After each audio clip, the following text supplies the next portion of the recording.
नमस्कार, रेडियो रिमझिम से प्रस्तुत है स्थानीय हालचाल। पहले मुख्य हालचाल। बाजारों की हालत देख कोरोना संकट का एहसास नहीं, जिले में तेजी से बढ़ रहा संक्रमण। गोपालगंज जिले में 70 और लोग मिले कोरोना पॉजिटिव, 1840 तक हुई संक्रमितों की संख्या। गोपालगंज जिले में 509 करोड़ की लागत से बना बंगरा घाट महासेतु का उद्घाटन।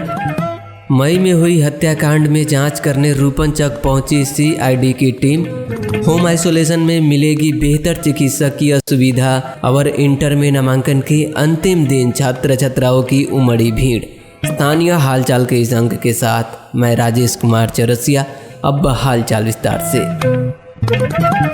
गोपालगंज जिले में बुधवार को हमारे संवाददाता ने बताया कि बाजार की हालत देखकर कोरोना संकट का एहसास नहीं हो रहा था। लोग बिना मास्क लगाए घूम रहे थे। इसके साथ ही दुकानों में शारीरिक दूरी का पालन नहीं किया जा रहा था, जबकि जिले में कोरोना संक्रमण फैलने का दर बढ़ता जा रहा है। इसके बावजूद लोगों में इस बात की चिंता नहीं है। शहर की सड़कों पर लोगों की भीड़ देखकर कोरोना के गंभीर संकट के बावजूद लोग पूरी तरह से बेपरवाह दिख रहे हैं। बुधवार की सुबह करीब 10 बजे से शहर की सड़कों पर भीड़ बढ़ने का सिलसिला तेज हो गया। करीब 1 घंटे के बाद ही शहर की सड़क जाम हो गई। शहर के जंगलिया मोड़ व मौनिया चौक के समीप सबसे अधिक भीड़ देखी गई। वहीं शहर के बंजारी मोड़ व मौनिया चौक के अलावा जादवपुर पथ में कई दुकानें सुबह 8 बजे से ही खुली पाई गई, जबकि इन इलाकों में दुकानों के खुलने के लिए दिन के 1 बजे से शाम के 7 बजे तक समय निर्धारित किया गया है। वहीं बुधवार को दोपहर समय तक भीषण जाम की समस्या व लोगों की भीड़ बढ़ता देखकर पुलिस दिन के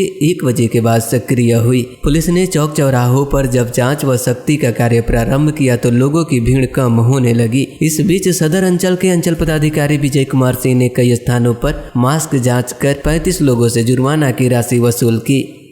जांच में तेजी आने के साथ ही गोपालगंज जिले में कोरोना संक्रमण का दायरा हर दिन बढ़ता जा रहा है। अगस्त के दौरान जिले में हर दिन बड़ी संख्या में संक्रमित लोग सामने आ रहे हैं। इस बीच पिछले 24 घंटे के दौरान जिले में 70 और लोग कोरोना से संक्रमित मिले, जिससे जिले में कोरोना संक्रमितों की संख्या बढ़कर 1840 तक पहुँच गई है।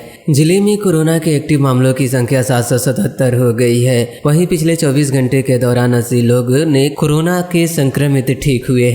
स्वास्थ्य विभाग के अनुसार पिछले 6 दिनों से जिले में प्रत्येक दिन काफी संख्या में लोग कोरोना से संक्रमित मिल रहे हैं। 3 दिनों तक लगातार 100 से अधिक लोगों की संक्रमित मिलने के बाद सोमवार को संक्रमित मरीजों के मिलने का ग्राफ कुछ कम होने लगा है। सोमवार को 86 व मंगलवार को 75 मामलों की अपेक्षा बुधवार को 70 लोग कोरोना से संक्रमित मिले। स्वास्थ्य विभाग के अनुसार 7 अगस्त को जिले में अलग अलग स्थानों पर शिविर लगाकर कई लोगों की कोरोना जाँच की गई थी। इस जाँच में 450 लोगों की रिपोर्ट बुधवार को सामने आई। इनमें से 380 लोगों की रिपोर्ट नेगेटिव रही, जबकि 70 लोग कोरोना से संक्रमित मिले। संक्रमित मिले लोगों में 12 महिलाएं व 3 बच्चे भी शामिल है।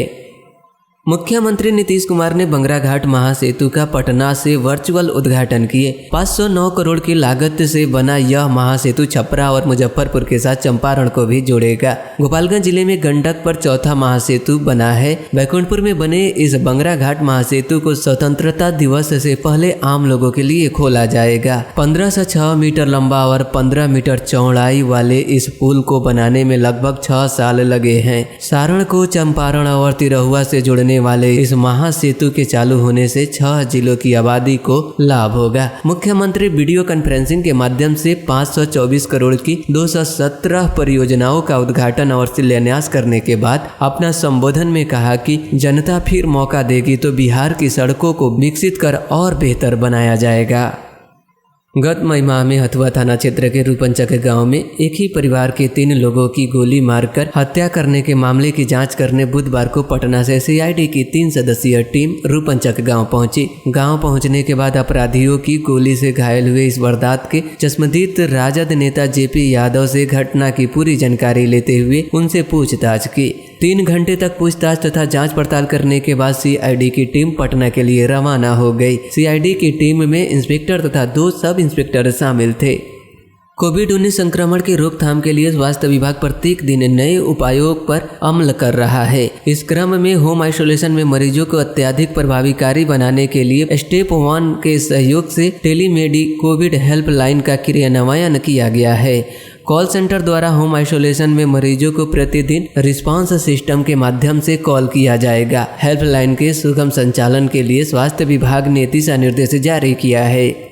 इंटर में नामांकन की अंतिम तिथि बुधवार को शहर के कमला राय महाविद्यालय में नामांकन कराने के लिए छात्र छात्राओं की भीड़ देखी गई। इस दौरान इंटर की कुल 963 सीटों के लिए छात्र छात्राओं ने अपना नामांकन फॉर्म जमा किया। हालांकि सीट के अनुसार छात्र छात्राओं का नामांकन पत्र दाखिल नहीं हो सका है, जिसे देखते हुए संगठन ने नामांकन की तिथि आगे बढ़ाने की मांग करते हुए प्राचार्य को ज्ञापन सौंपा है। बिहार बोर्ड ने इंटर में नामांकन करने की अंतिम तिथि 12 अगस्त निर्धारित किया था। तिथि निर्धारित होने के बाद शहर के कमला राय महाविद्यालय में नामांकन की प्रक्रिया तिथि जारी होने के साथ ही शुरू हो गई।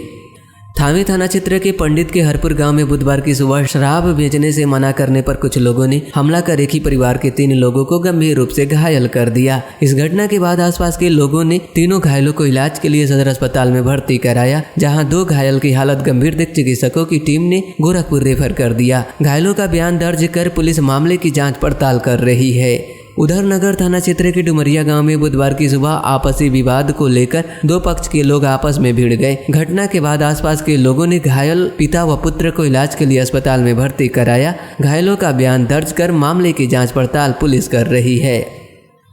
बिहार के डीजीपी गुप्तेश्वर पांडे के खिलाफ आपत्तिजनक टिप्पणी करने से भड़के युवकों ने शहर के हजियापुर मोड़ पर महाराष्ट्र सरकार के मंत्री संजय रावत का पुतला फूंककर अपना रोष प्रकट किया।